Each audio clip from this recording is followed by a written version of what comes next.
Oh yeah, it's definitely time for phase two of this doubleheader tonight. And first phase absolutely did not disappoint us. I have again with me my guy from Texas, the simple. Hey, hey. Yeah, it was a lot more excited than I expected it to be, so I got to give credit to both the players. Get some good Keyforge to watch and be a part of. Yeah, I am doing something I shouldn't be doing. I'm already downloading it to the YouTube because I really want people to watch it. Um, Mm, Game was fantastic, so hopefully you guys enjoyed as much as we did. Um, If you missed it, man, you missed a great one. But if you didn't miss it, man, you got to see a great one. So no matter what, it's win-win Keyforge.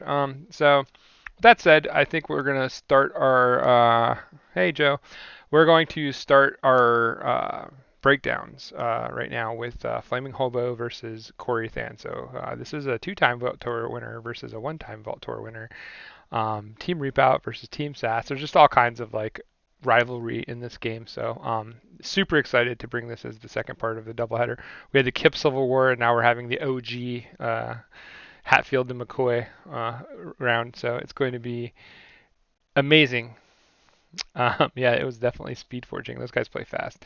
But with that said, let's move to the cam. As the first set of decks that we are looking at here is the Flaming Hobo. I actually labeled them so I wouldn't get confused as easily. Um, as you can see, the Flaming Hobo. So here we have Cardath, Reaver, and Renovatus. Call him Bastion or whatever. But yep. these are three really good decks. We've seen this triad before.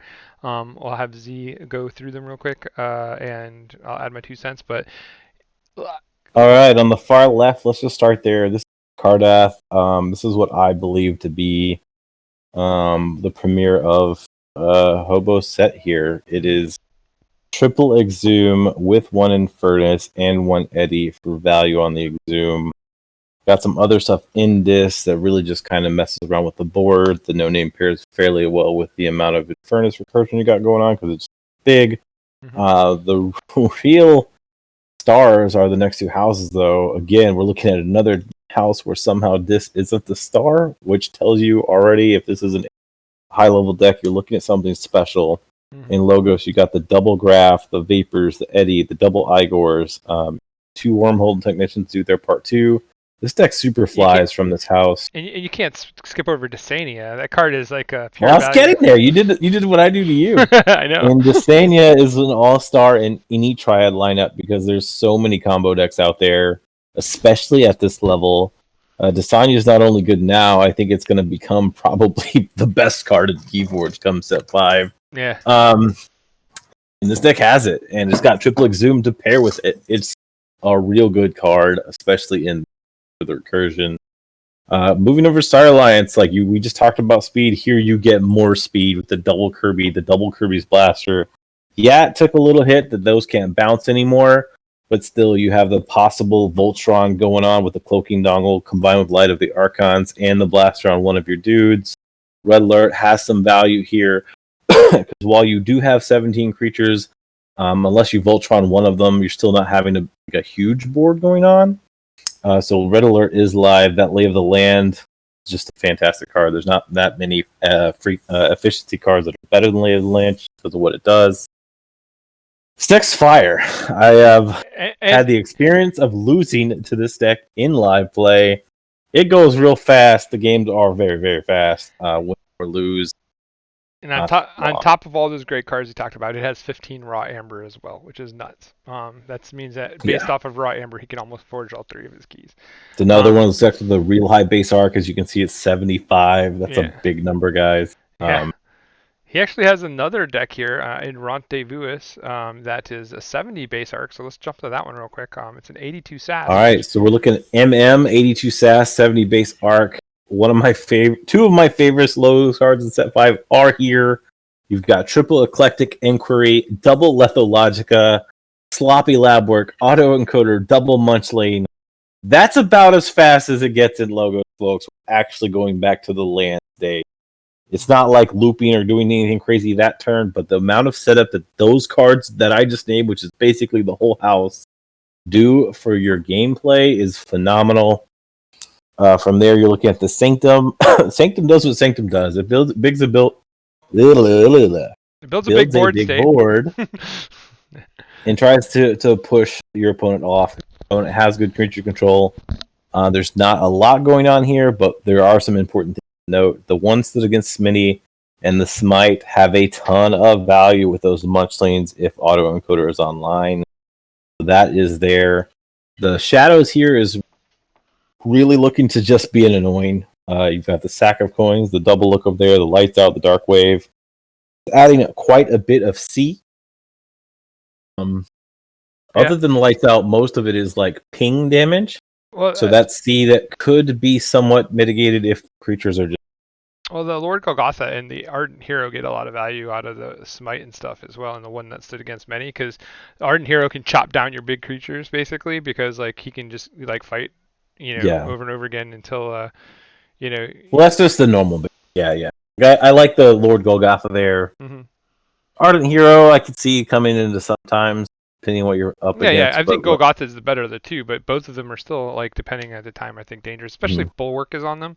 That's even scarier. And then Barista Joya is actually like a very underrated, quiet Sanctum card, even though everybody knows how annoying she is, but it's like that card does a lot of work in this deck. We've seen that. It's got extra value here just because you do have the fact you have Anafiel and Ardent Hero, so you have the double taunt. Most of the time you play Joya, it's going to be under taunt.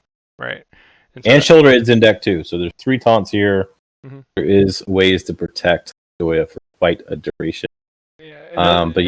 Very high quality MM deck. I do think it is fairly vulnerable if your opponent does have a lot of high-end Amber answers, like swingy stuff, because you're not key cheating here. You're having a lot of raw Amber, playing lots of cards. Yeah, 16 raw Amber is not a joke, and like you're guaranteed an auto encoder with this logo suite. So it's like there's no way that he doesn't hit his auto encoder in the first 5 turns. That's like the only way that this doesn't get a ton of value is if they answer it with hard. Right. So with that said, we'll move to Reaver's Zoe Hicks, his last of decks. This is an 86 SAS with 61 base arc. So this is technically his lowest base arc, but is this deck on fire? It is a Genka deck. I'm just going to skip to the third house. It's got Mars. It's an AOA. You look for one thing. It's got it. It has Key Abduction. It has a Martian Generosity. Another combo that's been coming into its own more recently than early on is Martian Generosity plus Hypnotic Command. That does a ton of work. This deck actually has both. So on the Martian Generosity turns, you're expecting either the free key, the big Amber swing, or both, especially since you've got the double Mars first into the Zookeeper, which is another nice combo that's kind of always been around. Set 1 had Squawker, set 2 has Mars first. This one's got 2 Mars first and the Zookeepers for value right off the play. In Logos, you kind of have a low-key graph situation, right? You've got Binate Rupture plus double Cutthroat. That's basically grafting your opponent. So they kind of need to look out for that. There's not a whole lot of archive. There's just the 1 Knowledge is Power and the 1 Titan Librarian. So if you see that happening, to start looking out for that a little bit more, I guess. And this Logos house is set up for Sutterkin, right? This is like the high roll Sutterkin. Like I play a turn 1 Sutterkin and see if you answer it. If you don't, I drop a whole bunch of creatures and just get tons of value. And then I'm moving towards my generosity there. It's a second way to get to Key Abduction. Like if something happens to your generosity, so that's huge. With the amount of draw that you can potentially get off of this Logos as well. So it's pretty crazy. And then I'm gonna skip ahead to your Dis house real quick, but like Dis here gives you tons of control, and that's huge with generosity, because like the biggest failure of most generosity decks is that you don't have a way to really clear the board overly effectively and stuff. So your opponent can kind of high roll into you, and if you can't answer what they're putting on the board, you lose because you just can't generate anything after that, because they'll kill your creatures, they'll take away your Amber, and they'll limit you, or they'll give you exactly 6 Amber and reset you, and they control the game at that point. This deck has ways to get out of that, and so that's huge, I think. That's probably the biggest asset of this deck. A lot of Genka decks are like one-trick ponies. They have their one thing, and they're either good or bad at it. If you look at the array here, you've got Amber control, you've got expected Amber, you've got artifact control, you've got creature control, you've got speed. You hit all 5 of the main categories that you would expect a competitive deck to play and it has perform. Jenka. And it has Jinka as a bonus. Yeah. So, and kind of Brig. So, like, it's all kind of there. So, this is a very, very good deck to have brought to a Triad event at this level. And again, guys, it has Desanya. This is going to stay a good deck for a long, long time. Yeah, and like I said, the balance of this deck is incredible. So that's another thing. Generosity decks usually are one-trick ponies. This deck has play. Like it can do other things. It can get there. It has 13 raw amber. It's not to sneeze at. And it does have like control, a lot of control factors. So this is a pretty cool triad. But with that said, let's take a look at Nathan's. As like you don't know what Nathan is playing. Guarantee you. I'm aware. I'm just saying, like, for anybody that knows Nathan, you can always guess Anteater will be there, and you can always guess Nathan Seat will be there, right? Like, those are his two pets. This other deck, Smoke, is it, right? Like, Smoke? Yes. This is a newer... The tie deck is Smoke. Yeah, so this is a newer Team SAS deck, but since Z has intimate knowledge on these decks, I'll let him cover, and I'll just throw my 2 cents. So we were talking about base arc a lot tonight. So this deck's base arc is 83. I mean, that's because Nathan writes the script, right? Well, this is my deck. I mean, I'm pretty sure you have input. No, just kidding. I mean, look at him. He's 76, so let's talk about what 83 base arc means. That means almost every single card you are playing is above the 2 value. 2 is considered good. Like below 2 is below average. So yeah, the only really dead card in this deck is Red Alert. But basically, anytime you play a card, it is typically doing more than the card normally should do. The Kirby's are super live. Stirring Grave brings up the Kirby's. You have the double Infernus. Dark minions are easy to kill themselves if you need to remove wards and stuff. The Cyber Clone kind of comes back and forth quite often. The Mutagenic Serum is huge, as there are 12 mutants in this deck.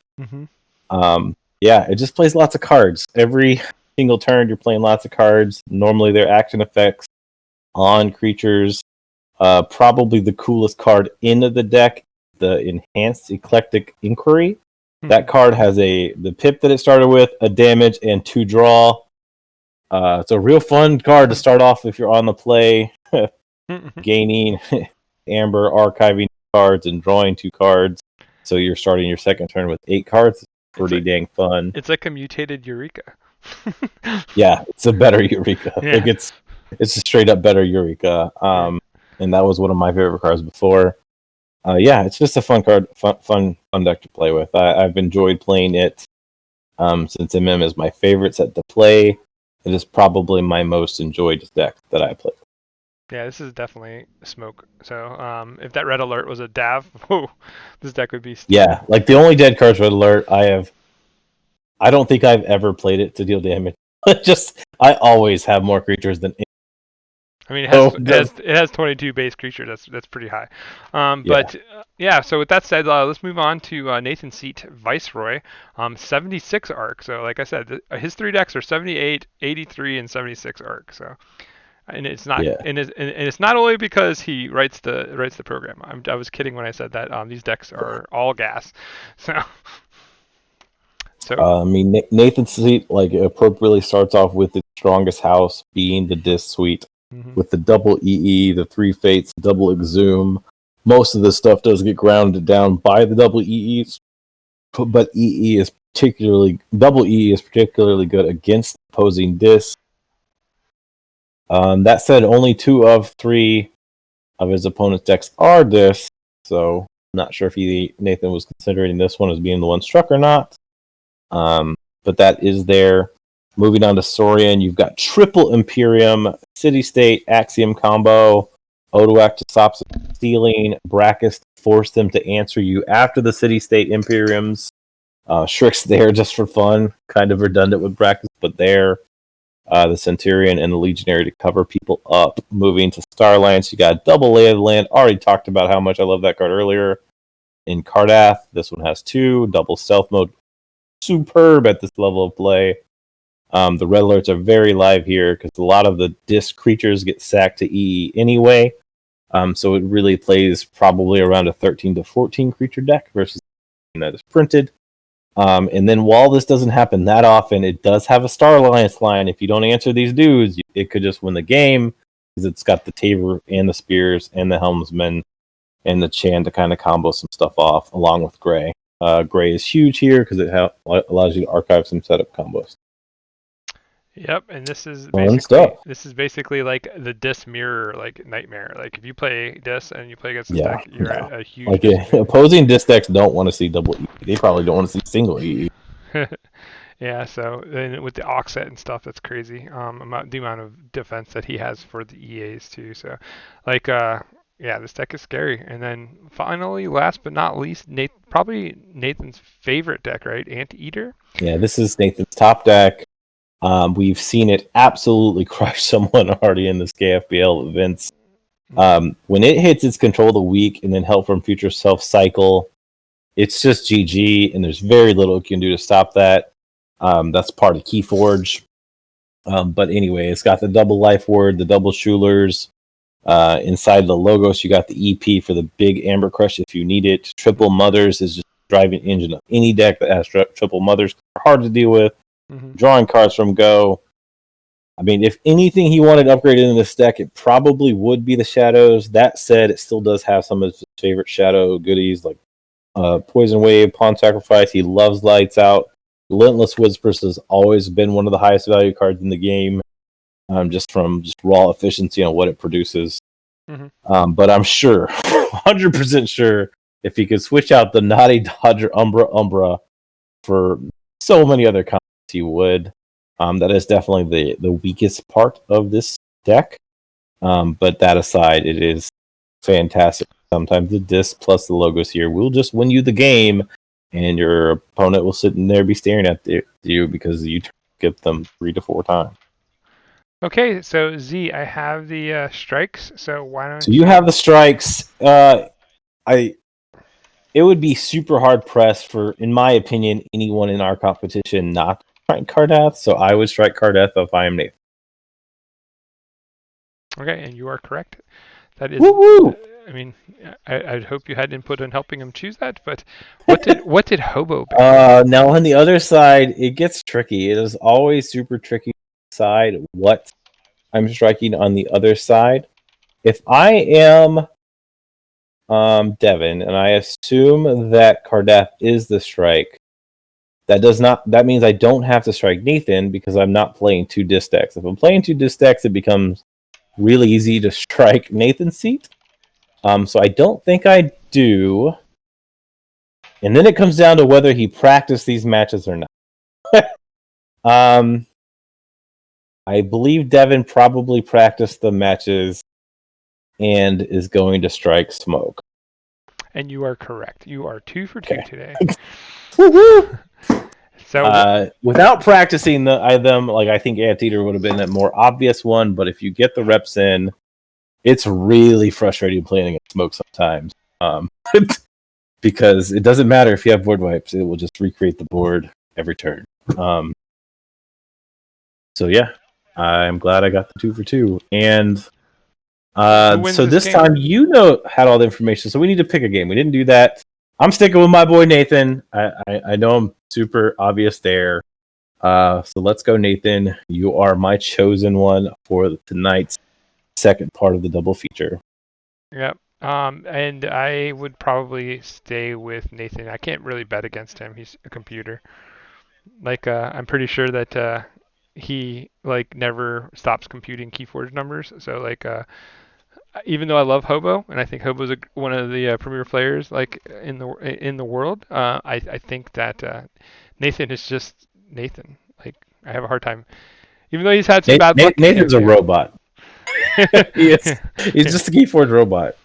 The way you beat Nathan, by the way, is you just dump water on him. That's how you win. Hope he shorts out. Hope he shorts out. But not. So that's going to be that. We are going to move on to the games here, and with just 1 second. So let me get that situated, and then we will get this started and bring you some more Keyforge insanity. Tonight is going to be a special night. I have a feeling that we're going to see another amazing game um, with something crazy and cool. It has to happen. I doubt the turns will be quite as fast if you're with us earlier, so it should be a little easier to follow the action. Right, right, right. I think both Nathan and Devin play about the same pace that I do. Grant and Jason play their cards fast. Yeah, they are Speed Forge. Well, and they also have like between the two, probably more games played in TCO than any other person in the world. Yeah, I So agree. at this point, they're probably just plugged in. There's just a jack straight into TCO from their arm. Just They just walk around playing. willing, willing the cards to move. They never stop playing TCO, right? Yeah, they're always they're in the playing. Matrix. Mm-hmm. They're having a conversation at work or whatever. They're really playing games at the time. Yeah, that's pretty funny. We are waiting on FlamingHobo up there. There's Devin.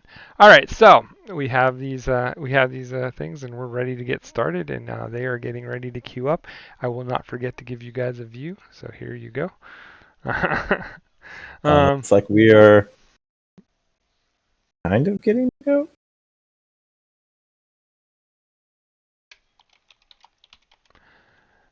Nathan always waits for us to say "Let's go," so Oh, he's very patient. Unlike some people who are like already 5 turns in before we even get to there. all right, so we have FlamingHobo with the Reaver, the Jinka deck on top. On bottom, we have Coraythan, Nathan with Shrewd Anteater Ice. So this is a deck that can totally take you off your Jinka cycle because of the control of the week we mentioned earlier. There's a lot of times when you're playing a Jinka deck, you don't want to necessarily call Mars that turn. So that could come into play here. There's an archive. We'll see what we see. There's an archive right off the bat, so that's pretty great. And that's perfect for him, right? Because we already talked about there's only 2 archive triggers in the whole deck. And one's in the Titan thing, the Librarian. So that's one of them. Mind Barb hits Mind Warper. That could have been real bad for him, but Mind Warper's probably doesn't care about. I'm pretty sure that whatever the best card was is probably in the archive. It's definitely getting protected. And there's the Strange Gizmo. That's a card we didn't talk about. That's a pretty strong card too. Yeah, if you forge keys, it can actually help with the archives on the other side of the 2 life wards. I expect the life wards to be popped pretty fast and fiercely because Poltergeist is on the other side, and like as great as life ward is for Anteater, it doesn't want life ward to be played against it.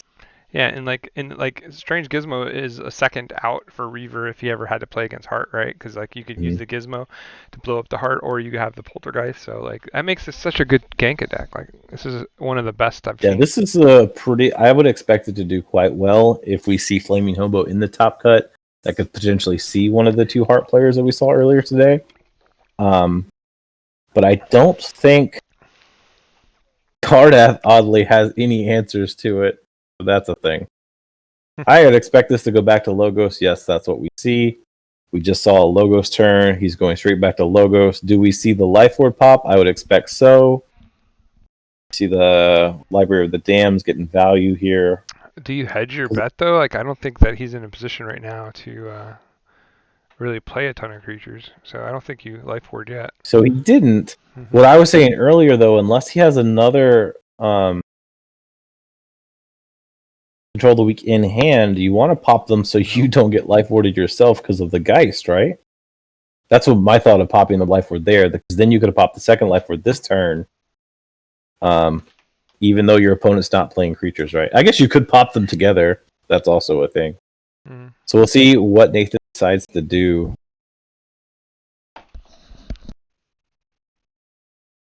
Got a Shadows call. Again, I expect, as I talked about most Shadows turns, just to be dumping cards out of your hand. It is interesting that he pulled his archive here, so he did choose to just go for efficiency. There's one life ward. Lights Out is going to return. That's Nathan loves those cards. It's so frustrating to play against them. But hey, at least it didn't go on top of your deck. So we're seeing that value, like that push-pull tempo. Like this is like one of the best tempo decks in the world, I think. Anteater. It is. It's like such a great deck. And again, like there is stuff in the other deck, but like as far as top end Amber control, you're looking at like Cutthroat, Lash already being on the board. I mean, the key obviously stuck. If he can burst again, like right now, that's probably 2 keys. And even if Hobo does manage to Genka at one point, this is not like a double Genka scenario or a way to do Nepseed recursion.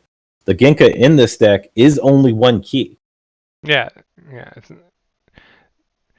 And usually it's really well balanced. So like that he's doing other things, but he seems kind of Well, like he's not. This is not the he's holed position up. he wants to play from. Yeah, he's There's definitely the holed up. second Life Ward Fire. And two mothers hit the board. That's like value town. Cold of the Week gets the Analyst. Mm-hmm. He even got that Amber. The Poltergeist hits the Library of the Damned. That is real good value for him. But again, like we're looking at a tempo that is real rough. If he doesn't cover up the mechanic or steal 1, he is going to lose. Like Nathan will lose his whole board here because the Strange Gizmo is live. But does he just reap up and let him have that key because that resets That is Genka?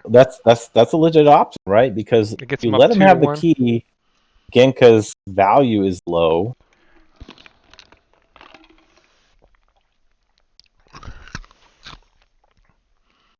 That is a very interesting call here. But at the same time, like the mothers are producing value every turn.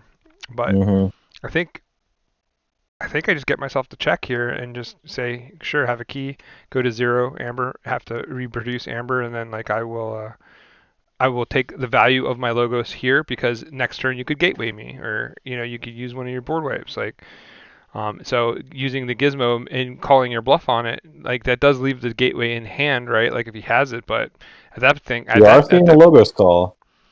So at that So point, we yeah. So at that point, I think that there's a kind of like a chicken value there, right? Like he's playing chicken. So there are 18 cards left in deck, though. I think like if I have a way to cover up Titan, like if I have the third mother, yeah, mother. Oh, there's Titan. he's letting him have it. The time traveler. I don't think you ever leave Ganka with Amber like that. Granted, he's not repeating it. I think if you go up high enough, you do. Then you're forcing, like I said, it's only a 1 key Genka here, and then. But he has the ability. He has the abilities also to use the resonator and stuff to just tax and like put the tax level pretty high. But I think here it's like that getting rid of the gizmo is pretty good. I don't know. Like we'll see. Like maybe he has another creature to put over there. Oh, he does have the third mother. He still doesn't play it on the right. I don't know. He does go up real high though. Yeah, he's like. So fires the gizmo. This can't be a Genka turn because his cards don't really generate that way. And this has got. So he's going to threaten with logos. And he's going to win. I'm expecting 3 fates here, right? Control the weak. Yeah, definitely a display here if he has it. Yeah. Oh, we already saw 3. Oh, how does he answer logos? Okay, he could answer with Relentless, Poison Wave. His weird Shadows line does answer most of this. There's the Poison Wave. Value down. Yeah, I mean, if he just goes high, all of the stuff is not from hand from the other side here, which we saw already when we were talking about the Amber control. If you burst high enough, fast enough, Genka can't do anything. Nathan and I talked a lot to each other about tempo and like why our good decks are good. If you watch this back or you've seen it for the first time, this is why this deck is good. It is always applying pressure pretty much every turn, and you have to be answering it. In this form of pressure, it is amber pressure that has to be. Hobo is making a move here. He's trying to keep it online. If he has the Nezik, stops key. He also has command to stop key. This game's not over yet, folks. Yeah, the key is forged. There's 4 amber on that Dodger now too, so that containment field is nasty. He wasn't able to key abduct there, But if the board stays the way it is, that is very threatening. He did key abduct and then he recycled it. Like Yeah, so. but like he wasn't able to like forge Well, a it's still key in the off of it. discard. Yeah, he forged the key, but it's still in the discard. That's how he got his first key, and then now he's going to be He trying to got draw his that. first key because Nathan let him forge his. Did he? Oh, okay. Yeah, that key There goes abduction that. was he played to gain Amber to do a bigger Martian.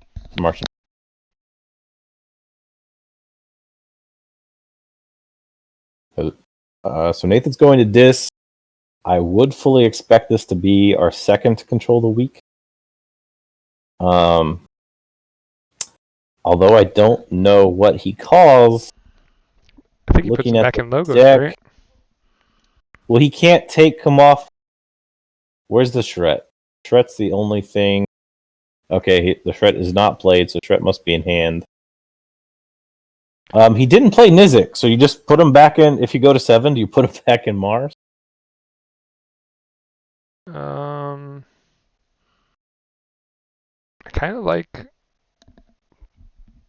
Yeah, I think you do. Like, Nizik must be one of the 4 cards in the draw. There's no reason you wouldn't play it, right? Mm-hmm. Because it would have been one more Amber. you could put him in back in dis because like the only thing he Well, has is he the would have Charette. charrette, but the charrette is no Anguish is Not dead, not charrette. Yeah. Charette is live. So that's 3 amber versus 4 on the resonator, right? Oh, we're dumb. It's Logos. He is literally 0 Amber. Yeah, like Logos is the one that we said initially. But he has to get to 6. Mm-hmm. Because the Schulers aren't hitting. Like, that's The only thing that's bad in Logos is if he was to buy night and like do the oh, did he already play the cutthroats? that doesn't get him off key though. Yeah, that won't take him down far enough. So yeah, so like yeah, it has to be. But the thing is, like, it's done here. Like, he can't get to 6 with this line. Yeah. There's also a chance that his second control of the week is in the bottom 2. What I think he's considering though is not playing it and seeing if he can reap twice with the 2 Schulers And get more next value turn. next turn and win. Yeah. I think I play it in this situation, go to 5, you have a chance to redraw it anyway, and just constantly apply pressure, because he does not have a lot of Amber control left, like, deck, other than, like, we already identified there's a Charette. Nizik is in the 4, we know that. Hypnotic Command is already in discard pile. I play it. He is playing it, and I'm expecting, based on a card count. I gotta be Logos. Because you can't He is going back to Mars. He knows he doesn't have any Mars cards, so you're going to suffer the Warper. Oh, but the Zuki. I mean, the value here is you know he can't play cards. Right, but he can just use that Dodger as Like, I'm he's not going to even go worried. to 7? Oof. I don't know if this is quite a come on man moment, but I don't think I pick Mars here, although I understand why. So we'll see if it ends up being a win. Oh, it is a win because if he would have held control the week and the Schulers won't answer, that would have been a win. I don't know. This is rough.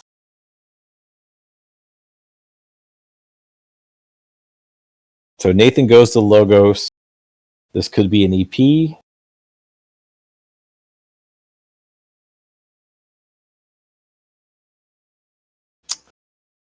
Would take him off key, but I don't really. I mean, other than landing some cards that we didn't see, we saw almost all of the Logos pre-draw.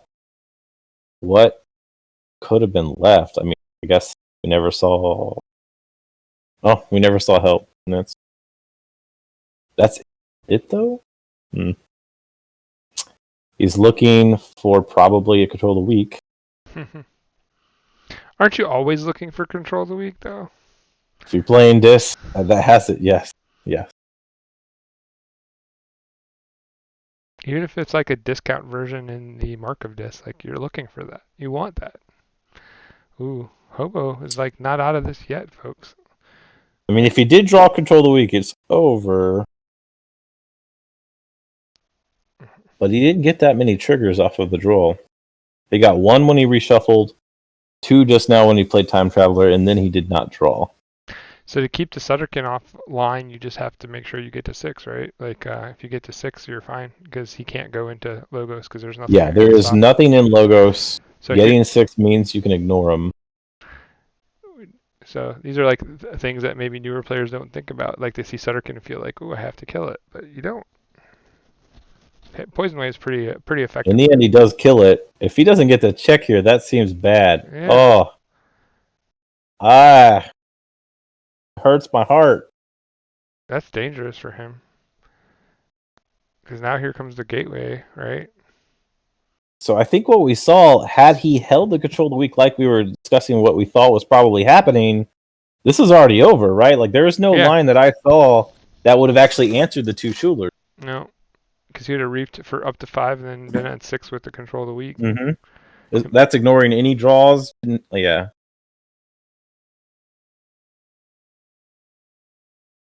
And now with the Lash online, Reaver has more value, and we're starting to get to the point where if he draws back into this deck, if any of those are Martian Generosity, it could just be over.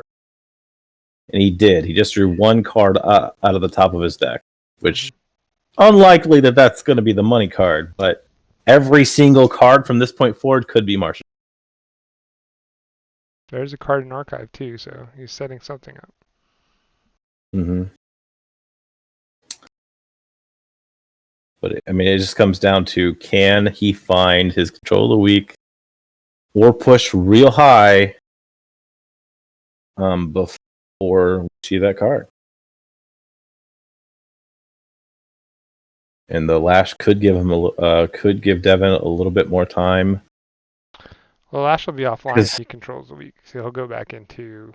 Like, well, I mean, if he finds control of the week, the game's over. It's called Logos, it's over. There's no answer. So it's about Devin getting time because he has Lash. He could potentially earn that.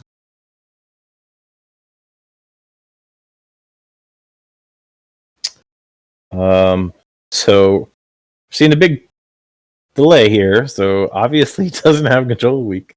So he's thinking through his lines. Well, this is how Corey plays though. Like he plays like a bunch of turns, and then he has to reassess, and he's like recomputing. Yeah, entering we data. talk about this all. It's the processing time. The computer is loading. You get the spinning wheel. He'll be good to go for 4 or 5 turns, and then he'll have to reset. Yes. It's not a bad way to play Keyforge, by the way, folks.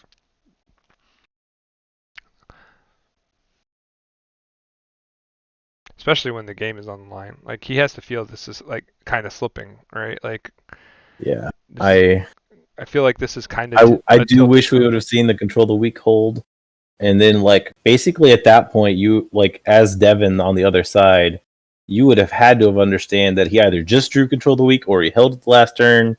Mm-hmm. You would have to have enough heads up like with itness to know if you don't answer 2 Schulers, you lose, right?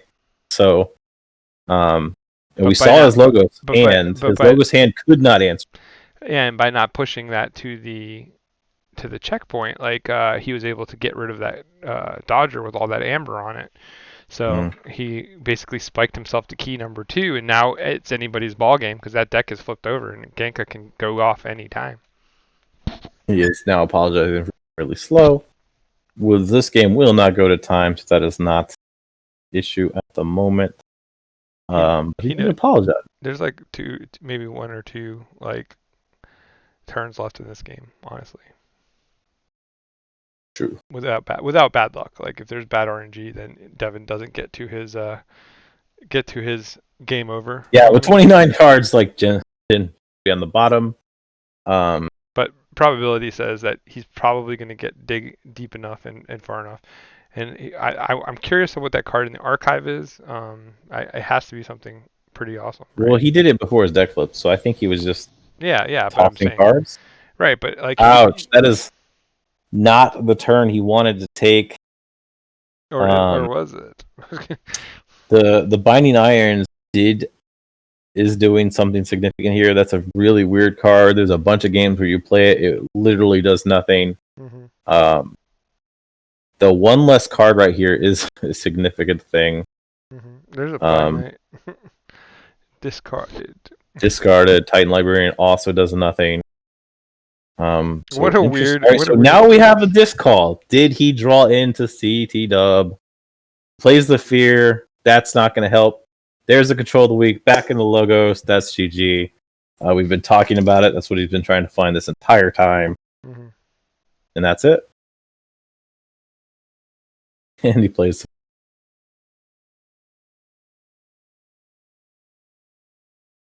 We play Cutthroat on here as well. No, that's it. Nathan takes game 1, so we will now see him move on to Nathan's seat. And this is ideal scenario for Nathan, I think, because that means there is a disc deck left that he can beat with Nathan's seat. Had Reaver won this game, that would have put Nathan in a real bad spot. Then Nathan's seat would have to win versus a non-desk. Yep. So that was interesting because I felt like if Hobo had redrawn, like if he had got a little bit better of a redraw, like having. I mean, in the end, if Hobo gets a little lucky and Nathan gets a little unlucky, it's GG real fast. Yeah, that was crazy. That was pretty good play. I think the game, like you said, I think the game was over though. I think we had a real come on moment, come on man moment. If he had lost that, I definitely would agree that would have been a come on man because. But maybe he didn't. Well, no, we know he had it right. Like we know he had that control of the week. He just had to it. wait. Yeah. He just had to wait. And the funny thing is, Nathan even put him back into the house where he could have answered one of the two Schulers, and he still didn't.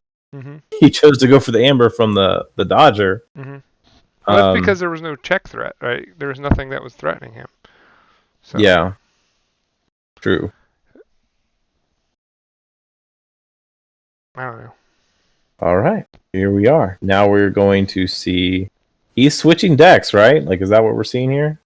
Yes. Yes, he went to the. He does decide to go with Renovatus, which is a deck that does not have this. I'm going to keep saying that because that is actually fairly significant. When you're playing double EE, it is very different if your opponent does not have this. So this is one of those things where I was not involved in any practice that involved these two decks. If I had to guess, I would guess that Renovatus, or what do we call it, Bastion, Spirit Call, or whatever, is advantaged here versus Nathan. Yeah, I agree with you. I think this is a game that can easily go Hobo's way. But familiarity and comfort come into play here, and I think that Nathan has played Nathan's seat plenty enough to be able to navigate a little bit around some of the things that he might see. So. But on the other side of the coin, I think Nathan is particularly advantaged versus Jinka deck because of the double stealth modes and the speed of its own self, and being able to like purge out and steal, keep the Amber super low, so Jin is very low value. Mm-hmm. So I think that's why the switch goes. So we'll see what happens here. I mean, the switch goes because he knows Nathan's seat is a monster against death, right? And he still has to win with it. But, yeah, so like, that's the thing. Like, you have to win with it anyway. I think he just wanted to reset his mind state with a win. You have a chance, and you have a chance of putting your opponent on tilt if you can get a win, right? Like, not saying it will happen with the computer, but it could happen. Yeah. Good list on no hands the number of times I think I have. He would never admit that he was tilted, but I think I have seen him stress in competitive play. But he would never admit. I don't believe you.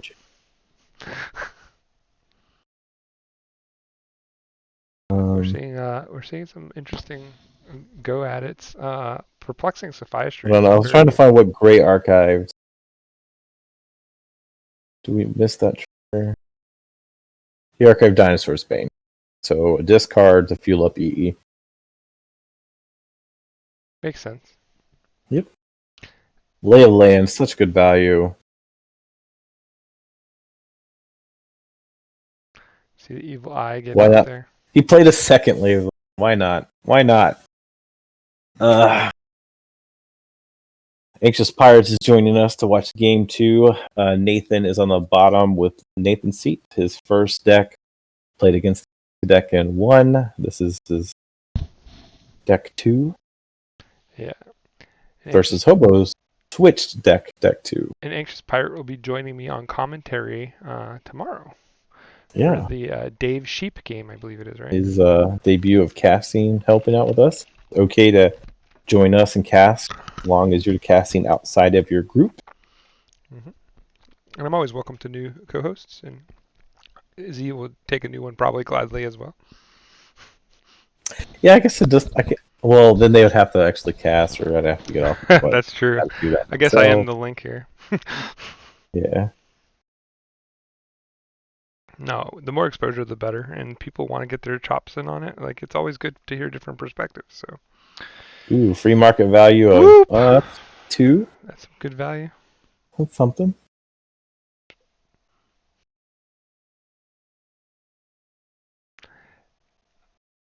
Am I ever mean to you, Dave? Probably. Just kidding. Several people say I'm mean all the time. Try to be honest. If that sounds mean. Whatever. I did secure another Fort Fort Ede deck today, so I'm excited, and it has a lateral shift in it, so that makes me super Eddies happy. are super fun. With Ooh, lateral the shift. Imperium. We were talking about the value of Nathan's Imperium. Such a good card. Yeah, Bizarro David does not care about your 4 Eddies. Talk to him if it has 5. Oh, I know. But I'm happy with my 4s. Stomp takes out Shoulder Id. Piles up Amber on Thero. This is not one of those decks that like super abuses the Amber. There is Brackus, there is Strix, but of course they have to stick. So this is fairly vulnerable Amber. It's not like there's going to be a Ludo or a Scudum or a Six Emperor or anything like that coming. It's very straightforward with what it does with Amber. So this is more of a delay. We did see the things we were talking about set up that are very good on the deck on the other side. Auto Encoder is now online. Munchling is there. We know Smite is in deck. We know One Stood Against Many is in deck. So we can start to see this deck literally take off, fly, and toast the Nathan deck. So what is the answer?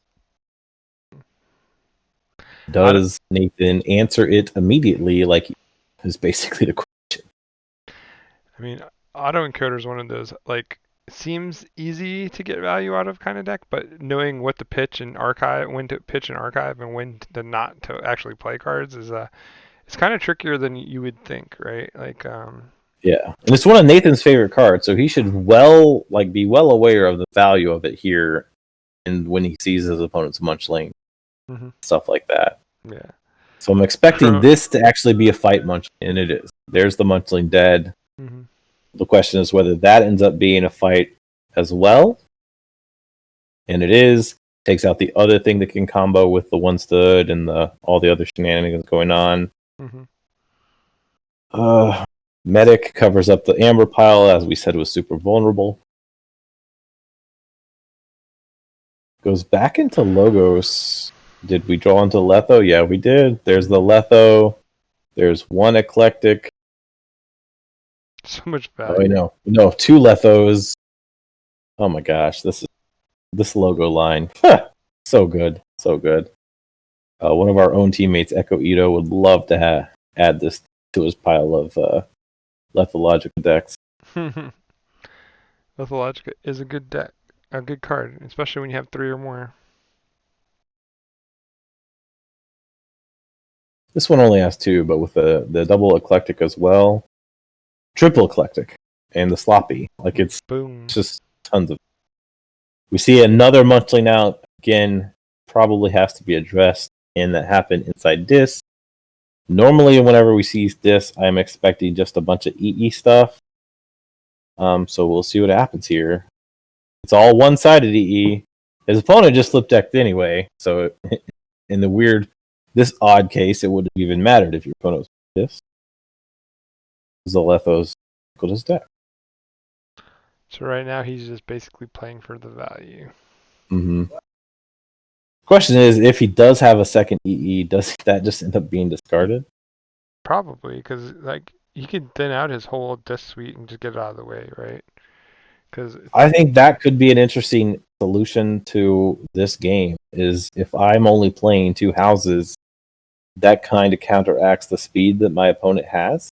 well, he takes He the does decide to gray. play the Exhume to get the gray to How, further his own efficiency, and he did have one more discard. okay, that's fine then. Because like I was wondering, he has two. No, Never mind. he had a whole hand of disc. That was I unlikely. guess that's what the So he boom. was setting up for that, but he also must have drawn into more disc Yeah. at the end of his last draw. Well, he did say boom, and I guess that's what he was meaning was, haha, I got you. And now he's gonna be like, haha, look at me, I archived a lot of cards.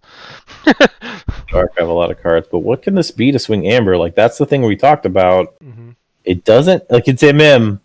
There aren't many cards to even look for, and this doesn't have any of them. So,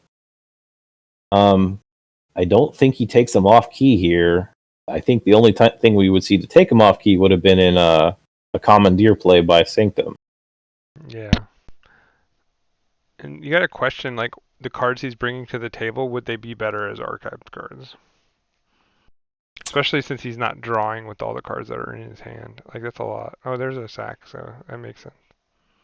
Yeah, I mean this is just huge Tempting. push. Like he just generated a ton of Amber. A lot of those had additional pips.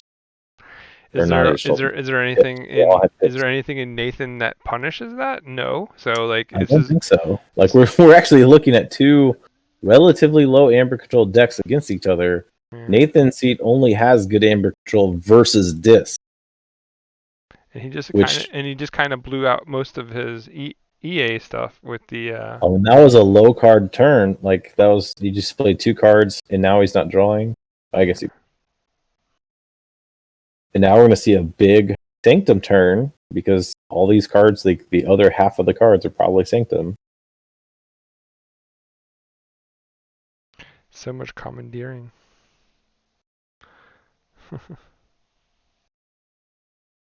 Popping that word on that Brachus, letting him know, hey, dinosaur, your time is short.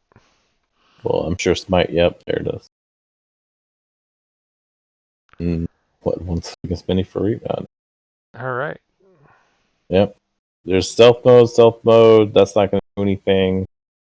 This is just reap out for a win if he wants. Yeah. Reap out. Doing his namesake. Dave, be proud. Yeah. Is that?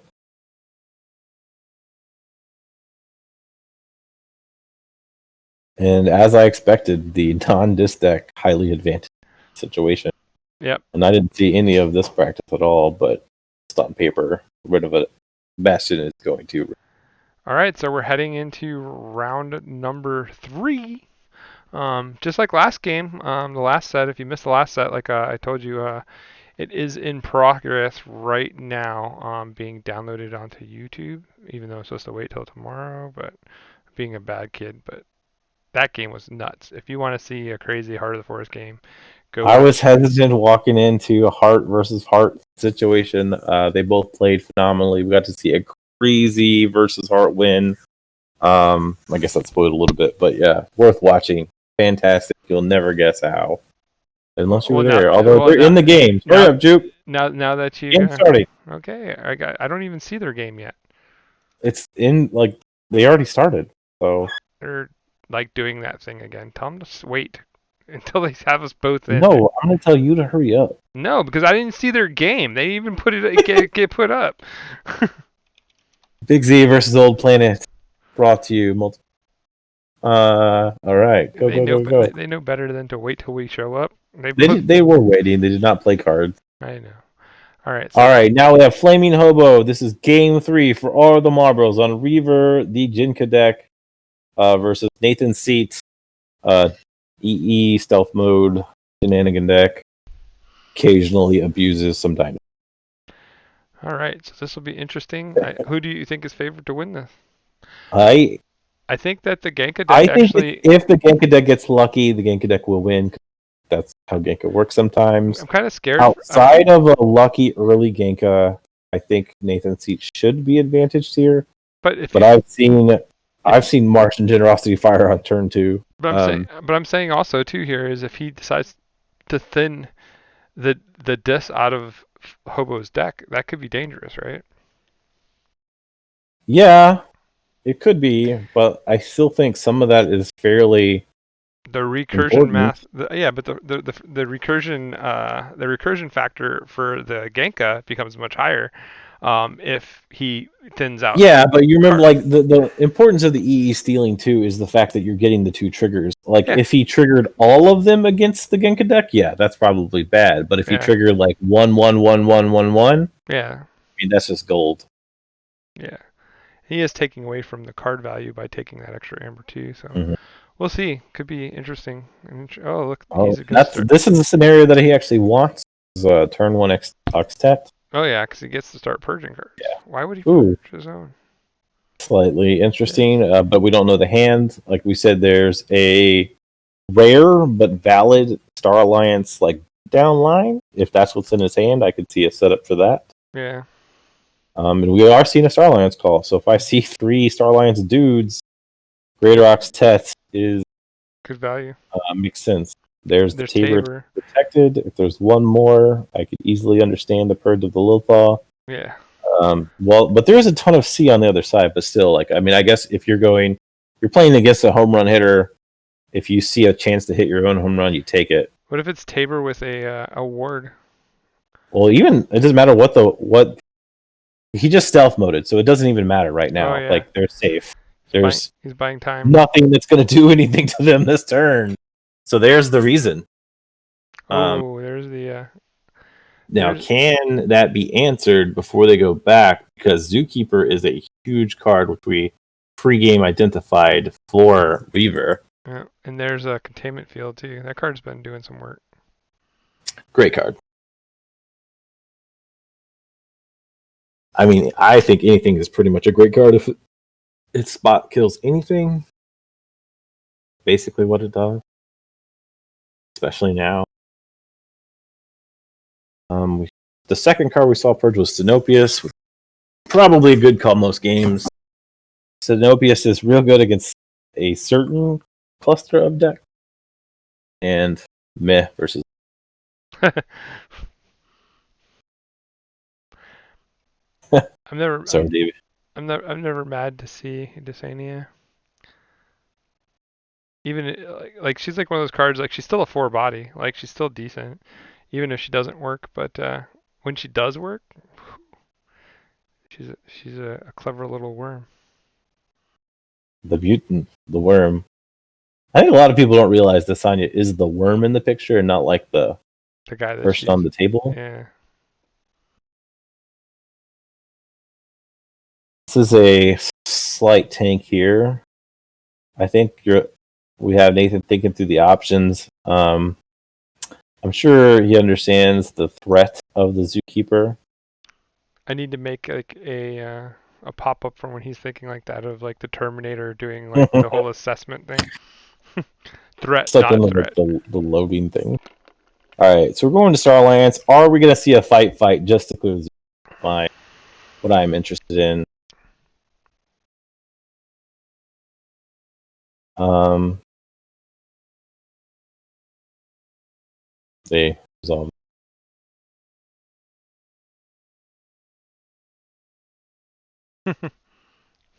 They're discussing the relationship of containment field and award. They came to the right conclusion. The containment field would pop the ward and not kill the creature.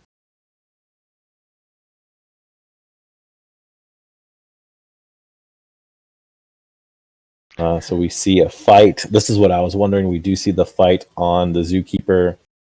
We see the second fight on the Zookeeper, knowing that Gray's going to archive and then die. This will open up a taunt slot after he triggers Gray. Then the containment field will pop and kill him. Dave with the Nathan.execution is installing. So if he plays against J Philippeg, like we have like a total like Robot versus robot versus which computer. one will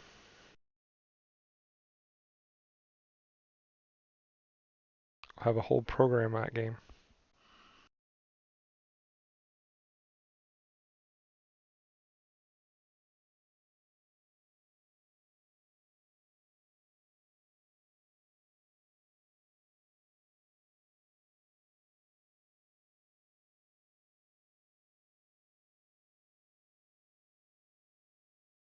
Oof.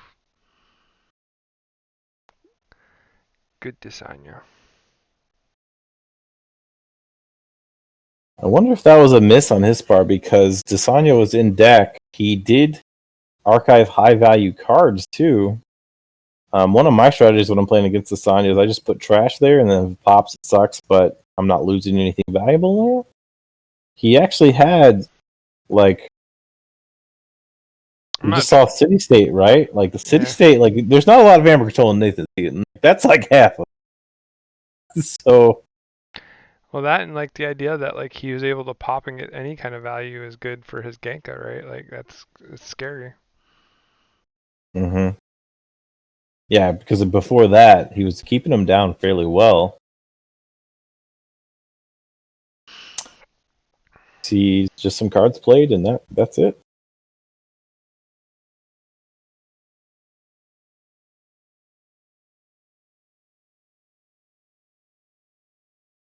Yeah, that's true. She keeps saying like you either archive it or you have to burn it to the greater offset. It's only if you're going down to that one card. Maybe that was the In those Star situation. Alliance turns, I feel like he had options, but we also didn't know what the rest of it was of those. Purge Odoak, see that? Not a whole lot of steel on the other side. In fact, I don't see any. Nope. There's Cutthroat Research. There's two of them. But there is oh no, that's not Hypno Beam. It's Hypnotic Command, right? Yeah. The other day there was a Hypno Beam. Yep. Too many games. They're all starting to blend. Hobo is at the magic Martian generosity number. He is. It's I good. wouldn't say either one high rolled, so we are actually in a scenario where I think would theoretically favor Nathan, but this is so close that generosity in this point in time is probably a game win because you get, I think, everything and most likely a free key. And how many cards are purged over there? 8. No cards are purged. Oh, that's a discard buyout. Never mind. Yeah. The Nathan purges has is not purged 4. any of his opponents. Yeah. He is working on thinning out his own deck. Looking like he's trying for a Star Alliance line. Which, if he gets into like a heavy Star Alliance line, that's a lot of stealth mode. So I can see that. So we'll see what happens next, because this next turn is huge.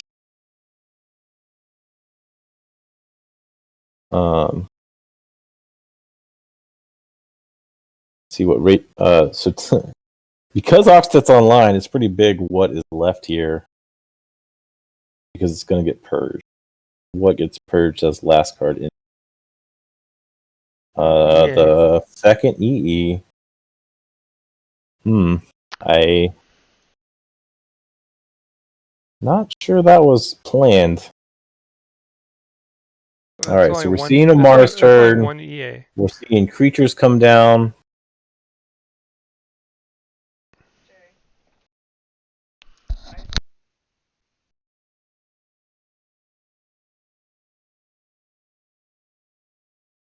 That was definitely not the line I think Hobo wanted there, but he had too many Mars cards in hand to wait longer.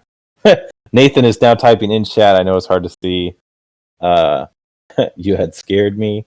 You had me scared. Which, if I saw my opponent calling Mars at that juncture of the time, I'd be like, "GG, bro." Like, but now this is a different story, right? Is it? Essentially, I think.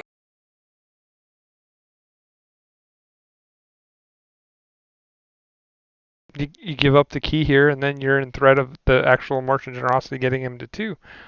That's very dangerous. Because I don't know what all he can do in the Star Alliance turn, right? He obviously can cycle his hand, Devin. but I don't know if that actually does that much at this point in time. Devin with the you won game 1. I had to play all of game 2 in fear, so this is only fair. So he is going to Star Alliance. He does have Tabor and Spears online. I don't know how much value this can be. You probably want your opponent to forge here. The main issue, though, is with the two Martians actually on the board to start, Jinka is always kind of live. And I don't know if he can effectively answer the board here. There's only Because been the Resonator is... And there's only been one Mars first, so he can get up to 3 amber Yeah, off so, of. I mean, the way the deck works, because you've got... I think he did already answer the Zookeeper. Yeah, he did answer the Zookeeper early, so that would have been a big deal. Mm-hmm. So yeah, okay, so he's fighting off the main threat.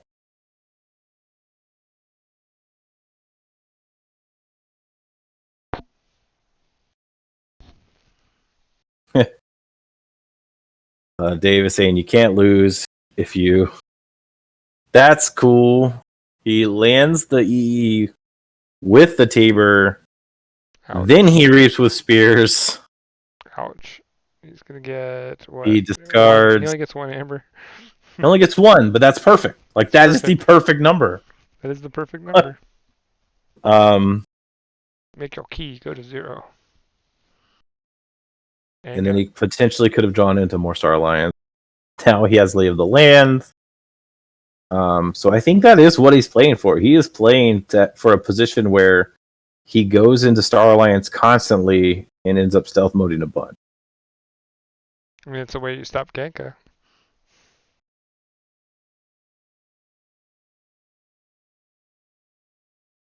And yeah, there's another Saurian card out. I fully expect them to try to get most of the disc Saurian out this way. On the other side, I don't really know what a good turn would be here. Because Unlocked Gateway can't get you out of the mess. Maybe if you have Cold a Week, then Unlock Gateway. Oh, he does land Strange Gizmo. He has to answer Sutterkin. Medic is killed. And then, yeah, you're just going to go back into Star Alliance and get free steals off of your helmsman. That's crazy. This is a problem. Like, Houston, we have a problem. Actually, Devin is not. I don't know what kind of saying would go on in California. Save the trees? It never rains. Unless you're playing against Corey. So he discards 3 Saurian cards, discards Exhume, purges something. Oh, he purges Binding Irons from his opponent's deck. Then plays Lay of the Land. I'm expecting to start seeing stealth modes because I think at this juncture, 1 stealth mode a turn is game over. For sure. Tabor time.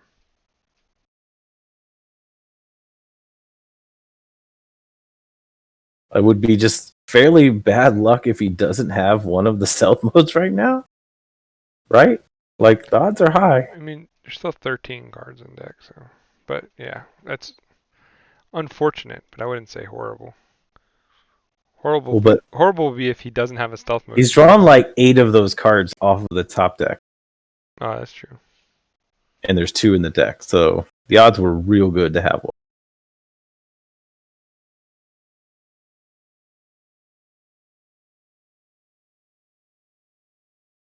All right. Yeah, I didn't have it. Or he chose not to play it. Because there's 0 amber. There's 0 amber on the other side of the board, so why would you... yeah, but like stealth mode back-to-back turns means there's literally no way your board can be answered in the game. I mean, how does he answer it anyway? Like, you're gonna play Gateway? Well, right now, before the EE was like warded, Cold a Week, Unlock Gateway was something.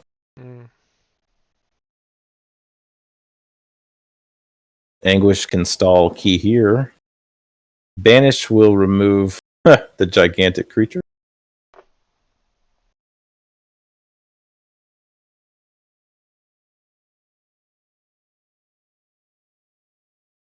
That interestingly does give Nathan a line to discard the discard as well now. There's the punch to Edda, making the key cost 10, so Nathan cannot forge this turn. The longer we go, the higher chance there is a way for the Jin Tech to answer to do what it does. Seeing Sori in this turn, though, that is intriguing, especially when we know he could have called Archive, Helmsman to the Archives. Well, that's why. He wanted to cover up all of the Amber with City State. Does he have the Brackus to land? Or is Brackus... Brackus is not... He's making the decision of where to capture the Amber. Well, no creatures for you. Why not? Does land the Brackus. I think we actually finally have to see the Unlock Gateway, right? Like, there's... I think it's kind of tricky with 3 warded creatures to get an Unlock Gateway that matters. We still have Skull of the Week.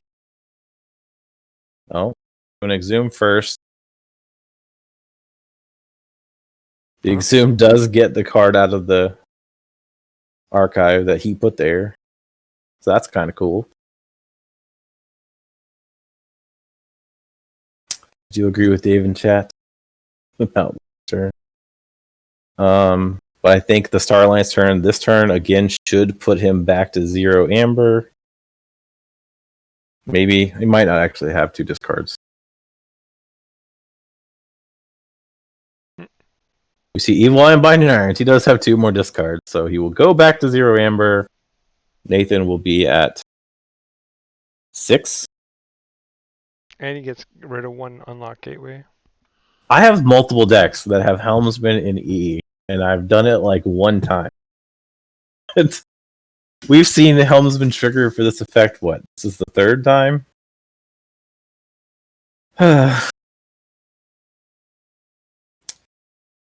Now he's drawing up. He has Tabor still alive. There's the stealth mode. Yep, GG. FlamingHobo is giving the GG. We know there is no answer. All right. Well, that was an interesting game. And yes, Dave, those decks have no... Nathan Seat did what it does. Pretty strong deck against Disc. So... Yes. As expected, unless we saw a really early actual Jinka that hit the key abduction, I was pretty sure Nathan Seat was advantage here because of you're facing this and you have double stealth mode. Yeah, that's a problem. The Helmsman getting online was the problem. That was crazy. That swung it real hard. I mean, I think it would have been much closer had we not seen that.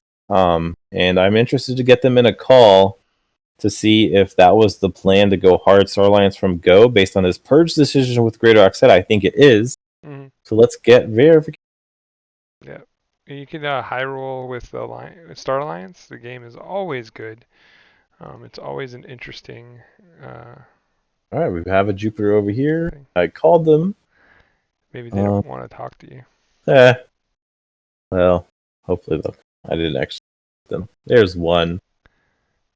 Hey, let me make sure I can get my sound working and everything. There's 2. We hear you great, Nathan. Check to see if you hear us. Devin, you there? It's going. Hey. Great games. Yeah, good games. Apparently, stream in this event isn't my thing. No. both your losses were streamed. Yeah. Unfortunate. We won't stream you again until the finals. I promise. I don't know. That's a bit of an uphill battle now. I was thinking the same thing. If depending on the result of this match. Based on your bucket currently, either one of you, no. I just don't think FlamingHobo still has a very, very good chance of being in the 2-3 slot. Because it's like you're 2 something or you're getting murdered in your bucket. So Yeah. Yep. Like Shaka is like running away with everything, but like at the same time, like everybody else is like 2 or 1 win, like right now mhm. going into this week. So I don't think Well, he's only running away with it until I beat him. right. See, so there you go. And so All like right, shots fired. Here, wherever you're at, Shaka, Nathan's coming for you. He's getting his robot helmet on. He's gonna get screwed in real tight. yep, bring a glass of water. That's how you Oh short yeah. him out. Just throw some water on Nathan. Zap. All There. right, Anyways, back to the so game. we did have a question that we talked about at the very end of the cast as far as the game 3 goes. From go, Nathan, was it your plan set up your Star Alliance line as a win con by actively purging out your other houses? Or did that happen like dynamically? Every game with an early Oxtet is its own unique snowflake for me. I do think that the best thing that the deck does is a sticky Star Alliance line. I do like to purge the like one thing that I did that was a little bit unusual, I suppose, is usually I do purge my red alerts, but in this matchup, I kind of wanted them around for obvious reasons. Like Devin's deck has a ton of low, health creatures, Power and if he creatures. pops off the MG, it's my recovery outlet. Yeah, it's your bailout. Mhm. Mm-hmm. All So right. it wasn't fully planned. It just sort of organically turned out that way. But I do try to play Star as much as I can with the deck. Sure. There's I mean, we ended up seeing that. So Yeah. I guess on the other side, once Helmsman, Tabor, Great Oxtet hits the board, what's your thought process there, Devin? It's like that's a tricky situation. Like what's going on in the Keyforge calculus? Try to find the unlocked gateways that are buried in the bottom 8 cards in my deck. I did notice like there was several turns I was feeling like, okay, we're about to see Call the Week unlock gateway, and then like it was like, okay, maybe next turn, and then nothing. Like Yeah. that's a rough I tool. definitely missed the Spears EE combo. I don't know, I don't know how I missed that. Just went right over my head when looking at the deck. It doesn't actually go off that often because everyone tries to kill Spears, but when it gets going, it's pretty fun. Well, that's what I was talking about. It's like I have multiple decks that have this combo, but I've literally like fired it one time ever, and we saw it hit 3 times. I was like, okay, cool. Like that's just Robot Nathan doing Robot Nathan thing. So there was a game 2 that we saw board state, Nathan, where you had played 2 Schulers, and you had another creature out with the Schuler that it was under containment. Yeah. Or was it game That was one? game 1. Yeah, in game 1. And we were looking at it going, well, if he has control of the week here, you hold it like a turn, and then you try to reap with the 2 Schulers, and then control the week win at 6 amber, right? And you chose not to do that. I was wondering, did you see that coming? Would you have saw that coming, FlamingHobo, if he had went for that line? Yeah, no, I knew a control the week. The second control the week hit, I lost. No, I'm talking about like what we're saying is there was a turn where he played his second control of the week to put you back into Mars because you'd just done your Martian generosity. Mm-hmm. Had he not played control of the week there, would you have gone all out to kill at least one of the Schulers? No, I would have gone into Logos to dump my hand to not. Which is what we saw you do 2 turns later. Which is what I was saying. Is like if I had the control of the week there, I just hold it, make him recognize, and then just play control of the week and win. Cannot answer in Logos. Yeah. So that was an interesting thing when you go back and look at your tracker, Nathan. I know you're always looking at that. That gives him another turn of drawing stuff to get to the things But he just did Martian Generosity. It doesn't matter which house he goes on the other side, he's not likely to get to a draw point. Yeah, like it was just interesting. You should like go back and review it maybe. Because after you, like we have all been there, after you do your big LA turn, your big Martian Generosity turn, you end up with so many cards, you're just going to play from hand. And then the turn later, like you said, he had to dump his logos. He just drew all of those logos. But anyway. I mean, my goal was to make him not get to dump any of his cards to have basically an extra turn. Like he gains amber, I gain a turn on him. Yeah. I mean, Which is what I said during the cast. Like, I understand the choice there, but I think I would have gone the other way. But you never know in live play. yeah, like, I didn't even consider what you're talking about, so I'm not sure if I should have considered that. well, that's why I said like it'd be good for you to go back and look at the tracker because I think it is a line that you could have took that, like I I said. already am. Oh, Yeah, he's. I'm sure as soon as I mention anything, he's gonna go play. I forgot that he's a computer. He's plugged in. Yeah. It's already downloading the data. We asked this a lot. Hobo, we saw you switch your deck. I think I know the reason. I said it in the cast. Why did you choose to switch your deck from game 1 to game 2? EE. Yeah, I was gonna say. there Like, it is. yeah, it's like we all know that Nathan Seat, and if you don't know, it's because you've never watched us ever cast one of Nathan's games. But we always talk about how Nathan Seat is like so favored, like it gets so much better when it plays against Des, and so we were like, yeah, it makes perfect sense not to play Des against it. Like, And I don't mind the EE in this matchup, to be completely honest, because I don't care about Dis in this deck at all. Yeah.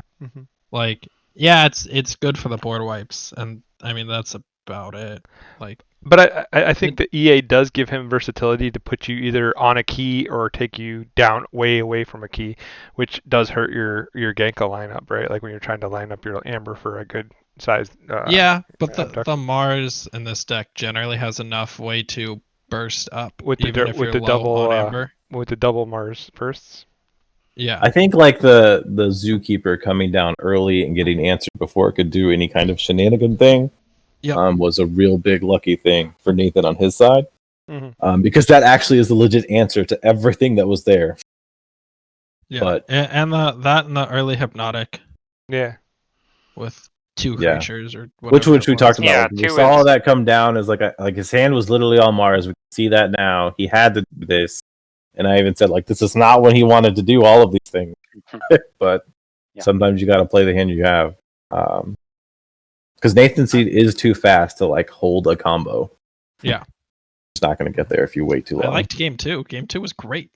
Yeah. Let's talk about game 2. Well, game 2 is, like, literally, like, that's why I asked about the Switch. Because, like, Nathan practiced team without me most of the time this week, obviously, coming up with the cast. And when I just saw them on paper, like, this is the type of deck that Nathan Seat does have a trouble with. It's a high caliber deck that doesn't have disc, so it not having disc was already like, there goes the third of Nathan Seat's Amber control, like literally gone. It's just gone. Unless you purge your other eye accidentally with Greater Oxtet, then it's not really as gone. We did see that. I was like, yeah. Bye bye. Yeah, I have some Greater Oxtet decks. I've definitely accidentally purged some cards. I am like cognizant of why I'm purging. I don't know, 95% of the time, not nearly as much as I should be. Somehow that card surprises you. Yeah, especially when you get going with your Star Alliance turn. They play so many, like they fly through the cards, and you're just playing the card so fast. You end up with this one card, and you're like, whoops. So how has the challenge of the league been for you guys? Do you guys feel like this has been like a pretty awesome experience as far as your competition? Oh, it's been great. Yeah, good.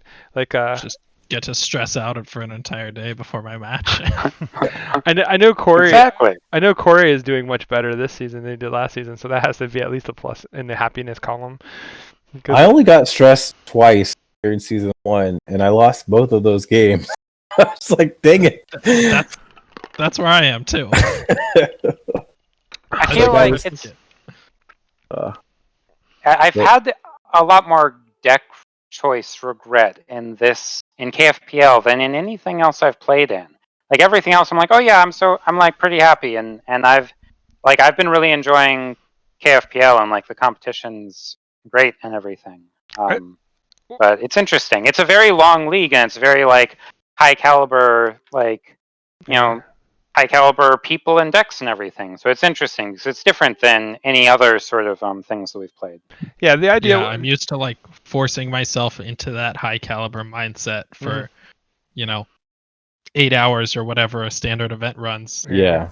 And then it's interesting taking it from that to this, where it's like, okay, you got to do it for an hour once a week. Yeah, and part of like what I was talking to Z about earlier was like when we made when I first came up with the idea for KFPL is like I was thinking I want to take all the players that are in their like pond basically and put them in the ocean, right? Like I wanted to spread it out, make it a world meta, which changes a lot of things, like because the style of play across all the different brackets and stuff and all the different groups is like so diverse and so interesting, and like and then when we get to you think it's bad now in the group stage, wait till you get to the top 16 if you get there, it gets crazy. Like it's so interesting to watch, Yeah. and so like I've been happy with the result, and like I know that I'm also happy because by expanding the field like we've been doing and getting a little bit bigger each season, like next season we're going up to 64. There's a super Yes. hint for you Wow. guys, and 64. And the idea is like a lot of people who kind of on the fringe of being quote unquote professional,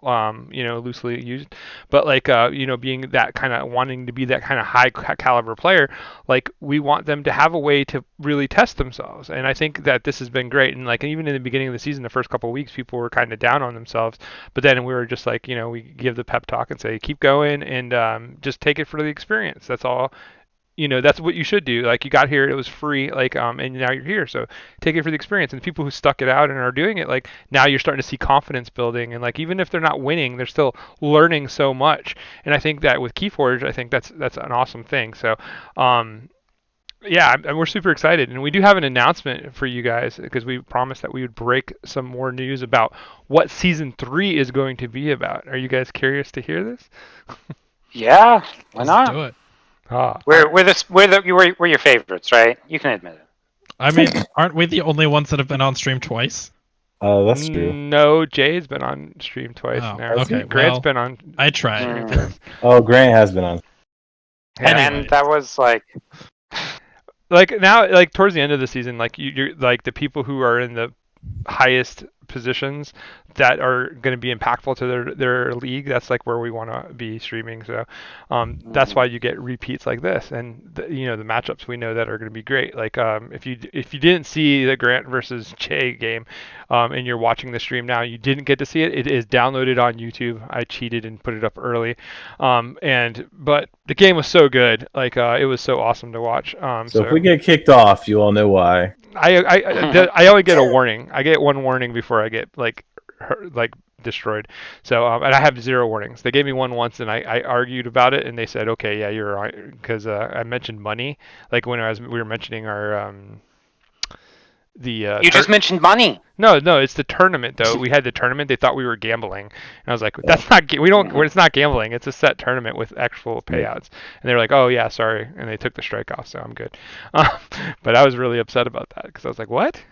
But anyway, so Z, do you want to break it since you are the league organizer? Well, you didn't tell me what you wanted to spoil today, so go ahead and spoil whatever you're going to spoil. I did. We just talked about it. Anyway, so you should have already surmised that it's going to be sealed. Based on the hints that we gave. Yeah, Based on you saying that. Yeah, well no, because we were actually before this. If you've been watching anything else, which maybe you haven't, we've kind of hinted at the idea that it would not be a like pay to win kind of scenario like people think Triad is, which it kind of is in a way, but in another way it's also just know your deck, right?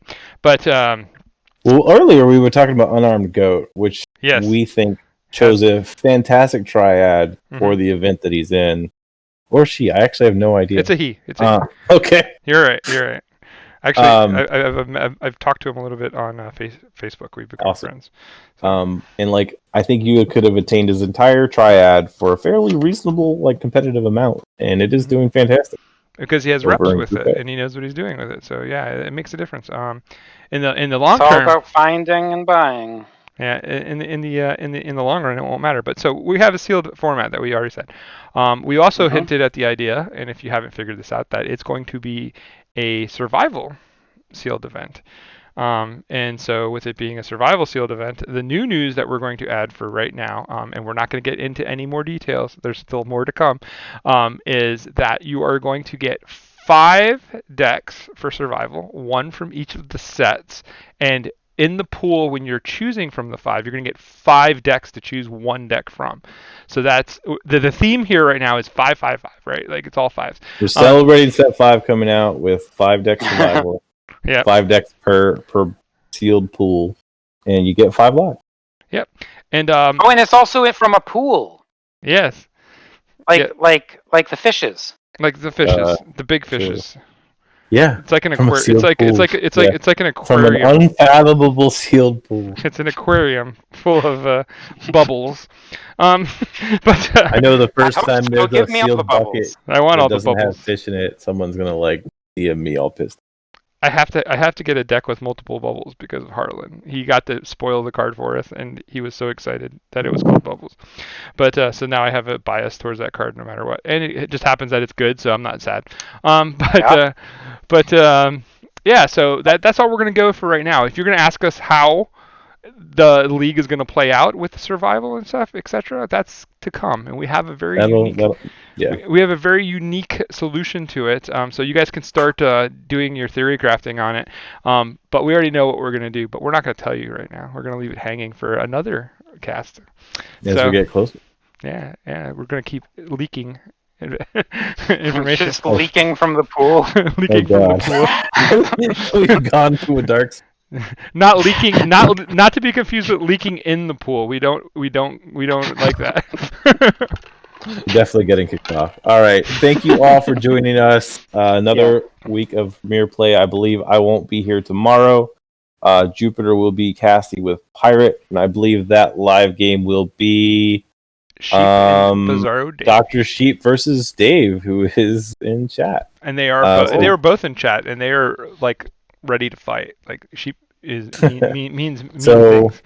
A back-to-back SAS versus Reap Out week. Good luck, Sheep. Good luck, Dave. A little bit more luck for Sheep, I hope.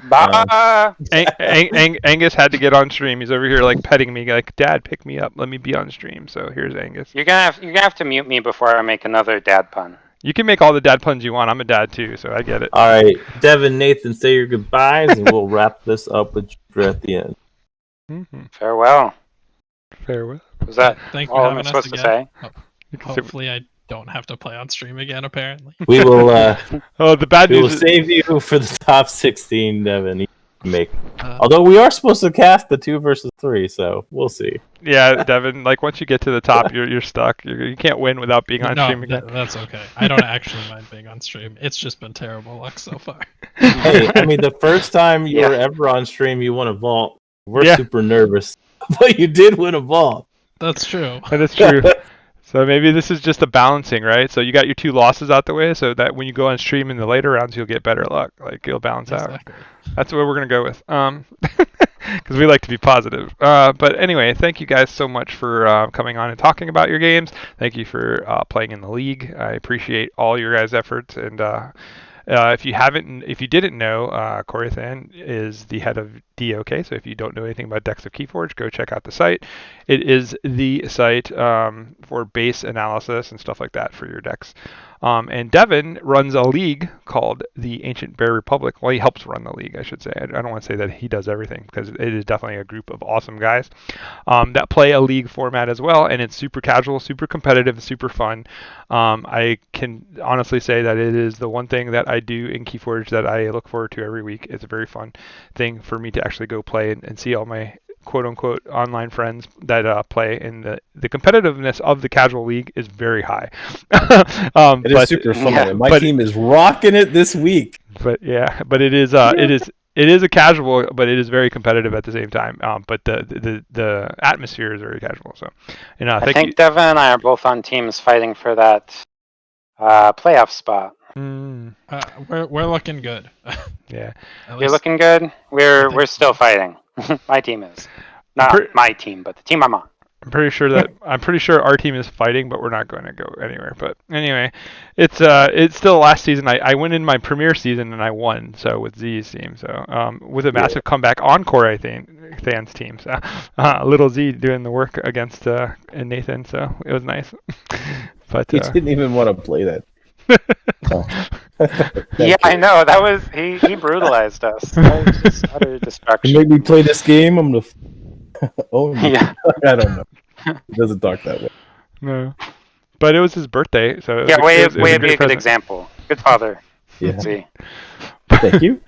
But anyhow, don't know exactly how that happened. So if you don't know anything about Ancient Bear Republic, make sure that you check them out. They are all over the Discords. If they want to, they can always post. We have a league page in our Discord for anybody that wants to post about any kind of tournaments, leagues, leaderboards. The Final Swindle has a new leaderboard out. If you haven't checked it out, check it out. It's super fun too, where you can challenge for SAS like supremacy in each of the different SAS levels. So it's pretty neat. So there's lots of Keyforge going on, and organized play is around the corner. People are getting vaccinated, and hopefully it'll be back online. So Keyforge is in a good place right now with the new set coming out, and hopefully we'll be back to normal soon. And we'll keep doing this until you guys don't care anymore. That's my plug. But got nothing else for you, Z? That's it. Just keep playing Keyforge. We're going to keep bringing you content. People seem to be enjoying it. I love seeing the great games and running this with you. Yeah. Have a good night. All right. So if you haven't followed, follow, and we are out. Kidding. Nice.